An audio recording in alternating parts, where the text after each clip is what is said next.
Janet, explain this to me right away.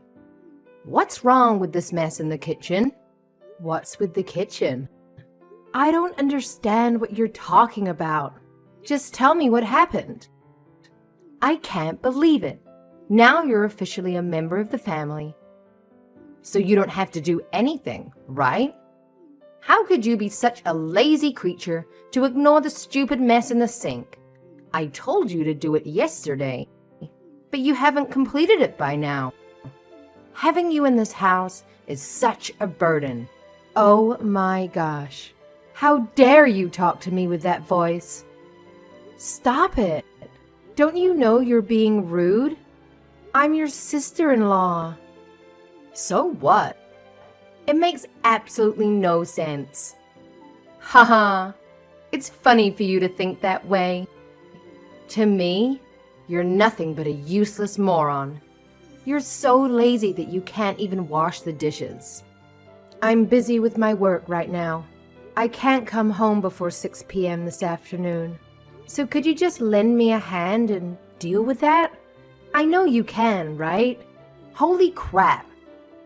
You're the most despicable woman I've met in my whole life. How could you ask me that question? You think that your stupid work can be a perfect excuse for your laziness? Oh no. I'll never do anything for you. Just do it yourself before I tell this to Mom. She's punishing you hard for this. Ugh, I can't understand why you could be here.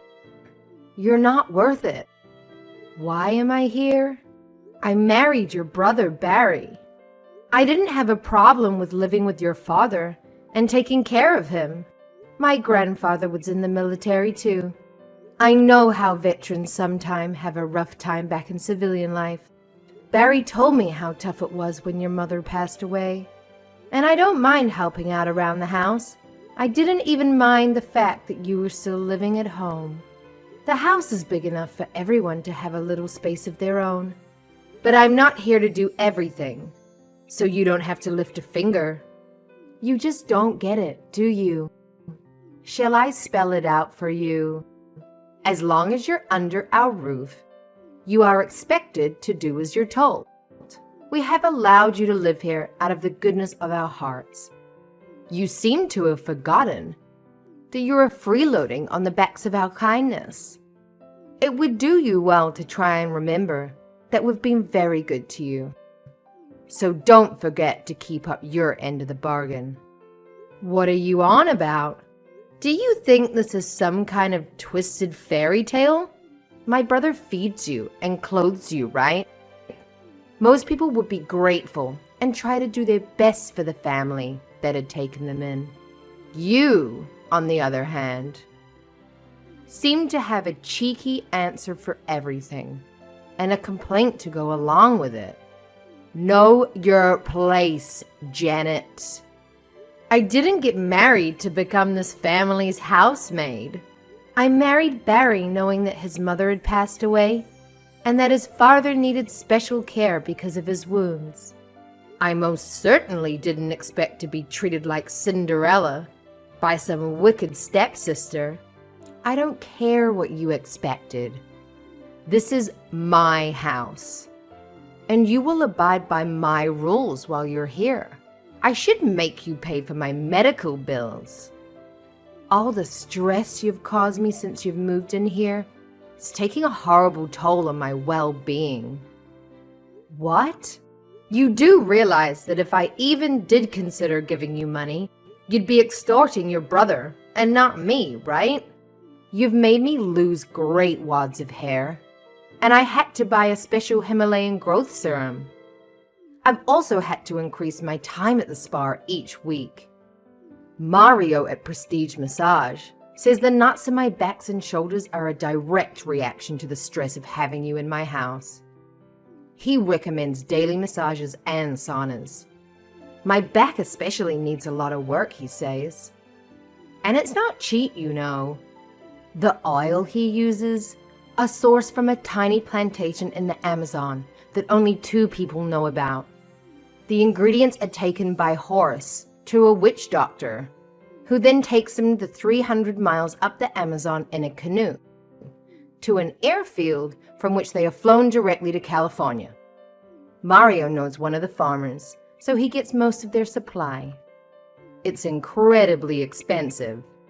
And then there's the aromatherapy and the personal trainer too. All these things add up, Janet. I'm on the waiting list for a famous homeopathist too. She's highly recommended by Mario. Haha, they saw you coming. If you think I'm paying for any of that new age rubbish, you're going to be disappointed. It's no laughing matter. I need about $10,000, and as soon as possible. If you pay up and give the housework your all, I'll let you continue living here for free. I wonder what Barry's reaction will be to all of this. He might lose his cool and throw you out. How would that be? I can assure you that my brother will take my side. We've always been thick as thieves, Barry and I. When I showed him all the invoices for therapy, it was his idea to ask you for the money. He even suggested asking for 20 grand. He said that, did he? My husband told you to try and swindle his wife out of 20 grand. Somehow your story lacks a little validity. Of course, we both know that you don't have that sort of money. Barry said he'll introduce you to a friend of his who can organize a loan. No fuss, no background checks, nothing. Just make sure you pay it back, or let's just say you don't want to fall behind on payments. That's your husband saying that sounds like your marriage is heading for stormy waters. You're unbelievable. Have you noticed Barry has been really on edge recently? The smallest things seem to send him into a rage. Using chainsaw to scare away those Jehovah's Witnesses the other day? Overkill. Well, it turns out the inheritance he was counting on doesn't exist. Dad's veteran pensions only covered living expenses. And the rest he either poured down his throat or we don't know. But there isn't anything left for Barry to inherit, except the house. But the construction company he started is doing well. What about that? It must be worth quite a bit. Barry told me he turned down the last offer to buy him out. The shareholders all wanted him to sell Earthworks Inc. I'm surprised he didn't. Barry is dead keen to sell. It's only been 6 months since he took over the reins from our father. And he's not cut out for the construction industry. Barry is more the book and pen type. He can't get along with the work team bosses, and he hates visiting building sites. Oh, so as soon as he can find a buyer, he's going to sell and start a new company. Women's high fashion, apparently. Nothing could be further removed from the dust and filth of the construction industry. Barry said he'll cut me in as a silent partner. Well, it was Daddy's company after all. I haven't heard anything about this from Barry. Seems like there are some serious trust issues there. I'd be very worried if I were you. Maybe they just thought they were a little old. You wouldn't understand. Or maybe they just thought you should stick to cleaning. I find it hard to believe that Barry would go ahead with such big plans without discussing it with me. What does that tell you? They don't consider it worth their time, including you. How does that make you feel? Disillusionment? Despair? Or maybe both? Haha, it really doesn't matter. Things are looking pretty grim for you. Best you just accept your lot. put your head down and be the best little housekeeper you can be. Leave the important things to those of us who know what we're doing. And if you can't toe the line, you know where the door is. We took you in, so you'd better earn your keep. Got it. Loud and clear. What? Really? I thought you were impossibly stupid and unable to grasp even the simplest concepts. That's wonderful then. Right. I'll leave you to it then. Thought that might take a bit more shouting before you understood. No, I understand. Great.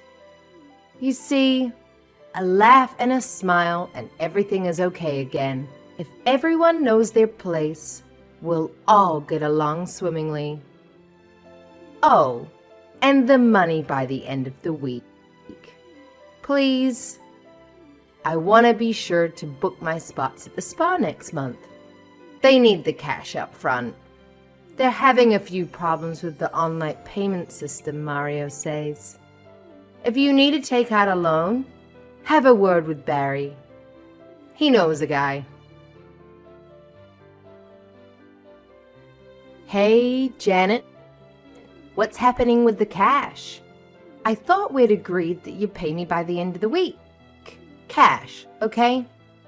No bank transfers. I'm not giving you anything. What? Hang on. We had a deal. I said 1 week, and you said okay. What gives? Don't try to weasel your way out of it now. Quit messing around, would you? I need that money today.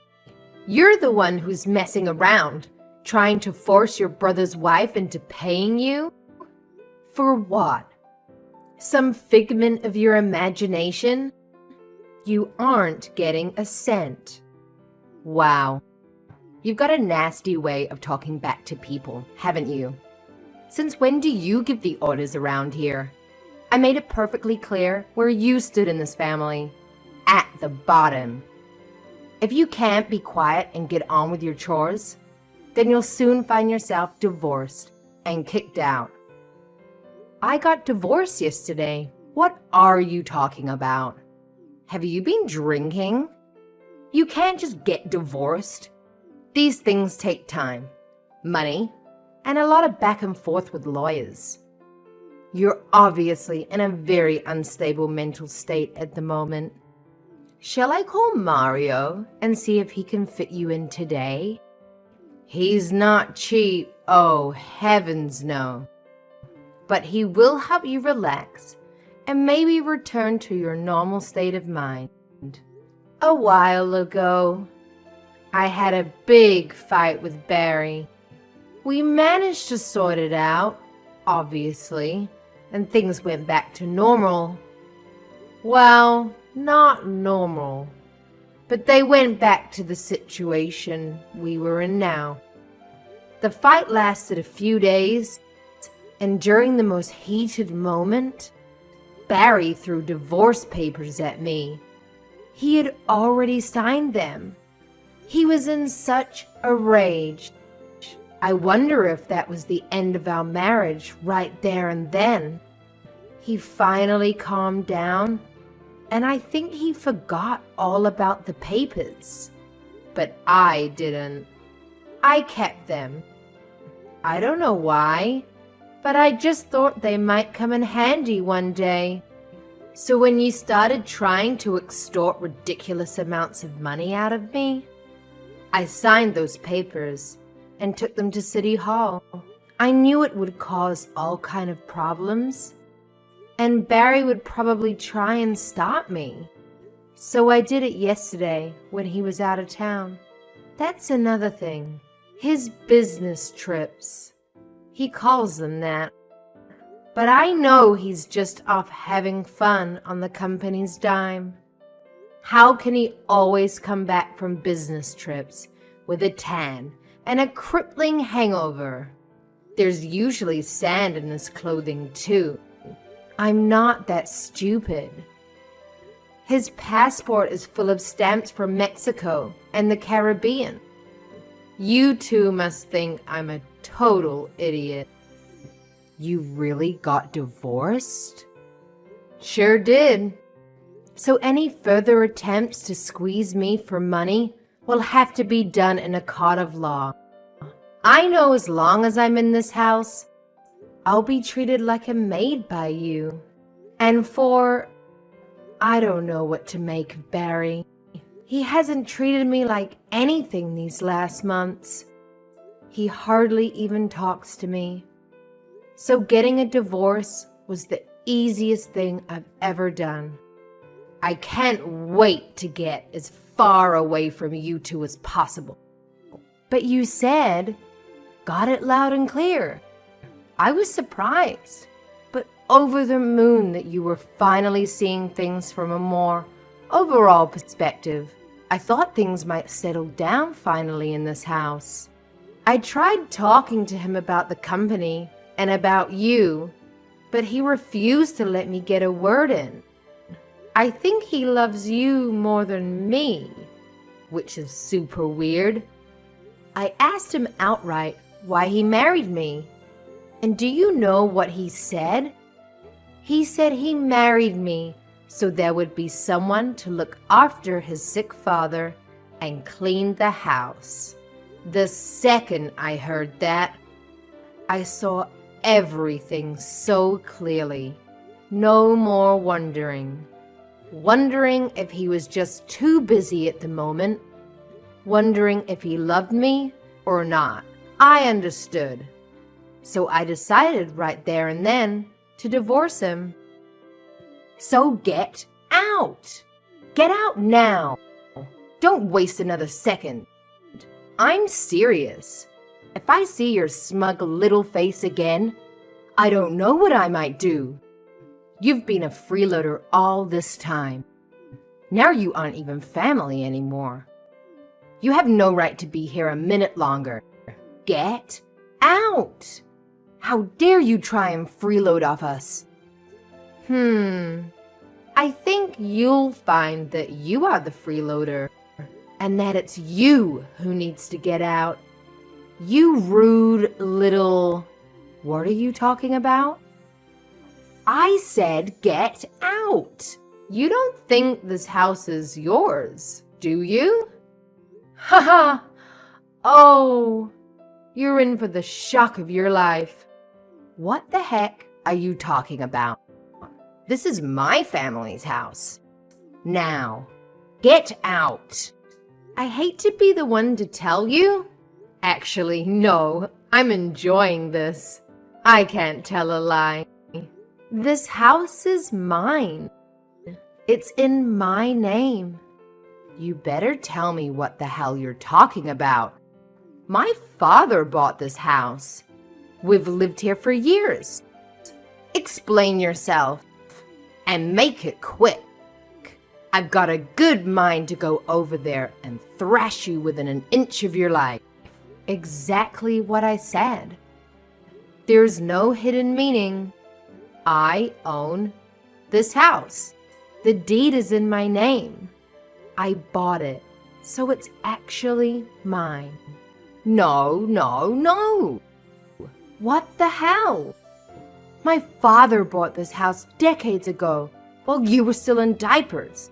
This is our house. You'd better shut your filthy mouth and get the hell out of here. I'm calling the police. You're a freeloader. Get the hell out. Go ahead. Call him. Your father asked me to buy the place, so I did. Go on. Call the cops. That'll save me having to explain anything. You'll have to explain, though. And when you're done screaming, you might calm down enough to accept the truth. Please call them. I need them to evict an intruder.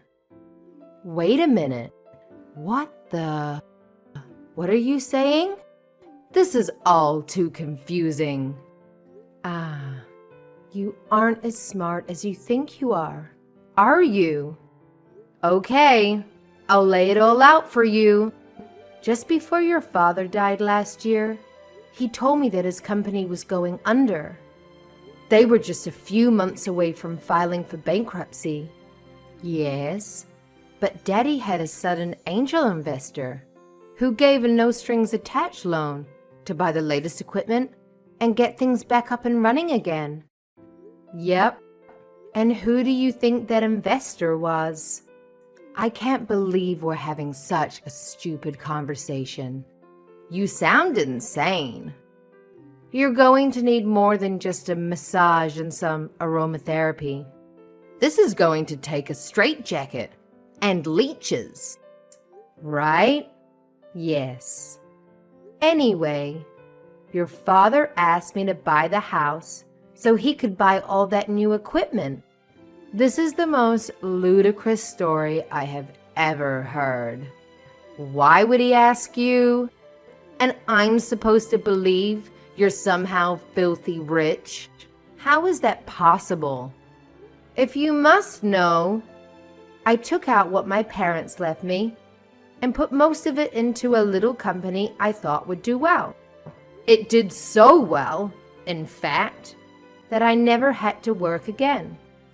It gave me the financial independence to invest in more and more companies I thought had potential. The dividends alone are enough to live on, but I seem to have a knack for spotting potential 10-baggers, and I thought you were a simpleton. So you're some kind of a genius investor. More luck than genius. And I never invest in a company without doing a thorough dig into their background. But yeah, that's where the money comes from. I don't want the extra attention, so I never flash my money around. Then when I saw your father's company circling the drain, I offered to help. So you bought the house? Why? He wouldn't just take my help. Maybe because it was his company that had built from nothing. Maybe it was his pride. Something about being a man, I don't know. But he flat out refused to hang out. So to make him accept it, I offered to buy the house.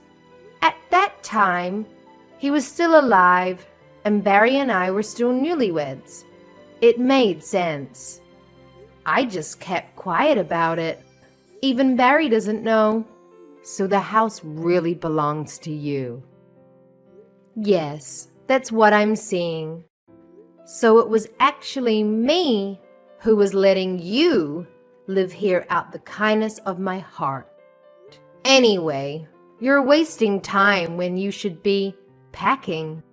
The sooner you start, the sooner you can be gone. Wait a minute.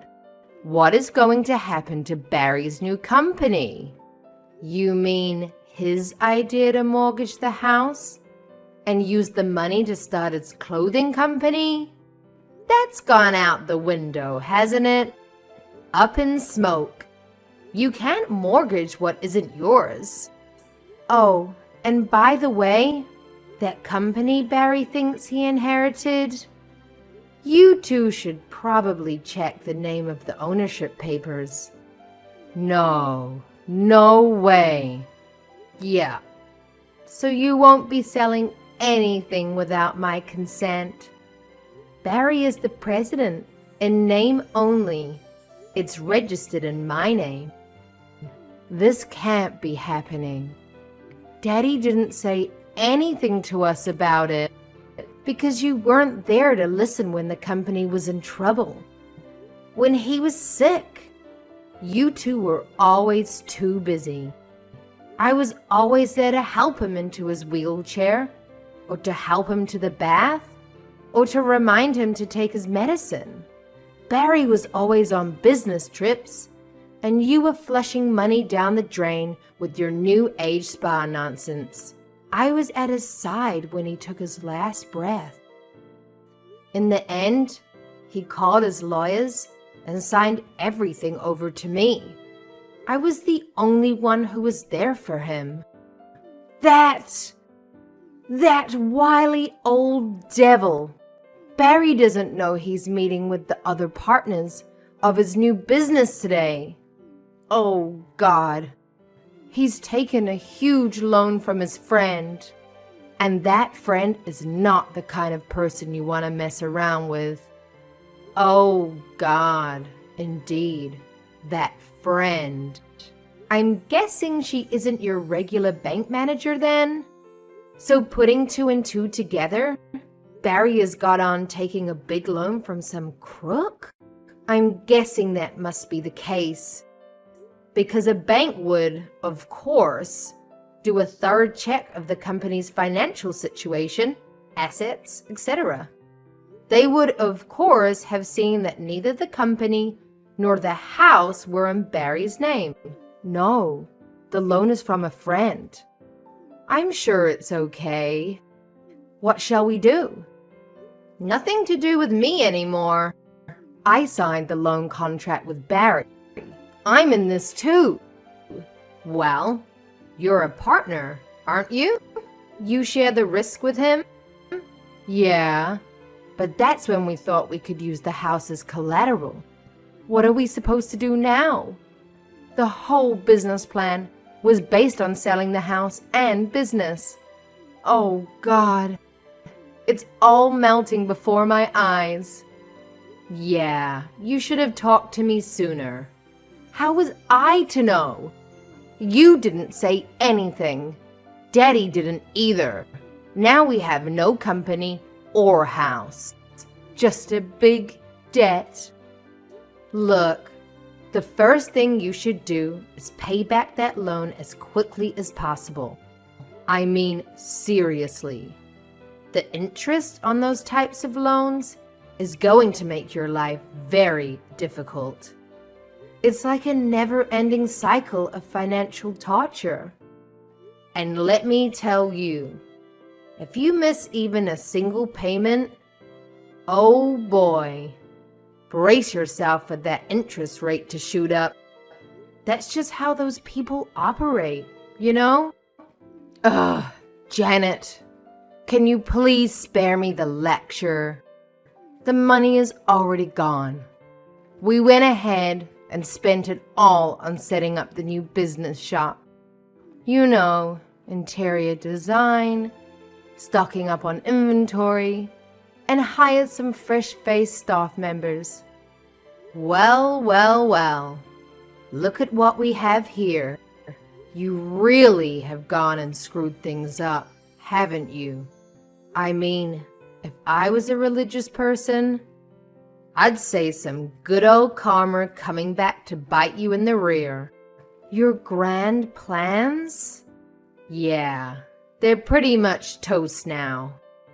Looks like you're gonna be swimming in a sea of debt with no life raft in sight. Janet, I've made a horrible mistake.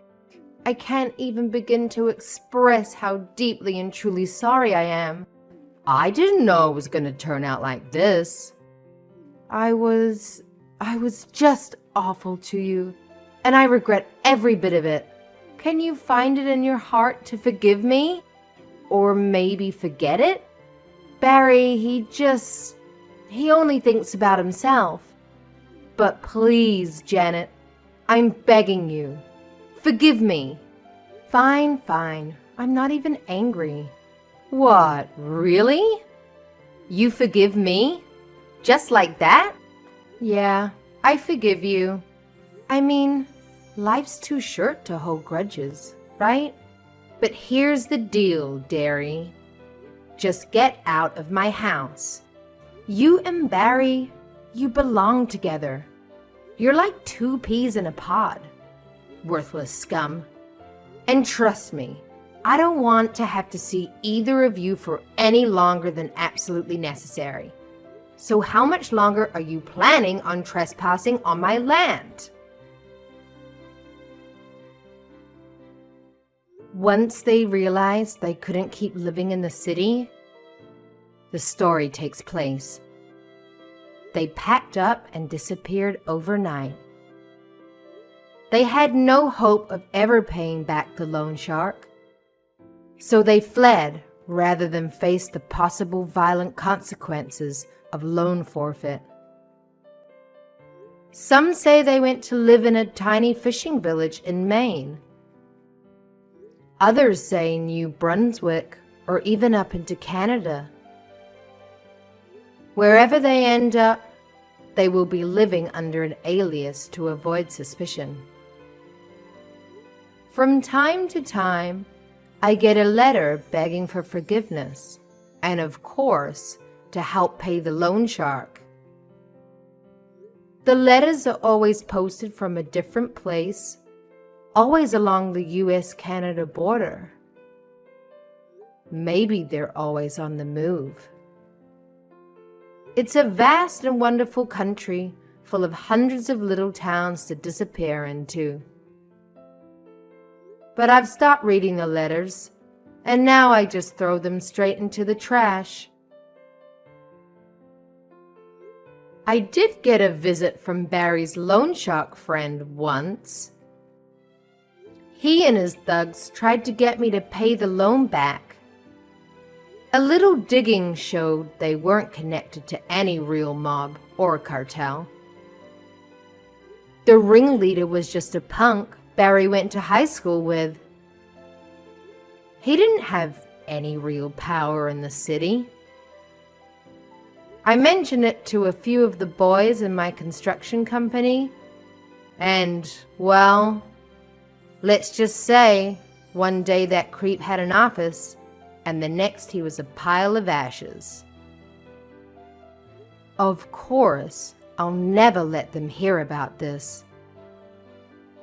As far as I'm concerned, they can spend the rest of their lives on the run. As for the company I bought from Barry's father, I was worried I wouldn't be cut out for the harsh reality of running a construction enterprise. It turns out I'm actually pretty good. I'm actually thriving. That's two things I'm good at. Oh, and facing down wicked sister-in-laws. Little by little, the company is getting back on its feet. And we've just got the contract to rebuild the football stadium.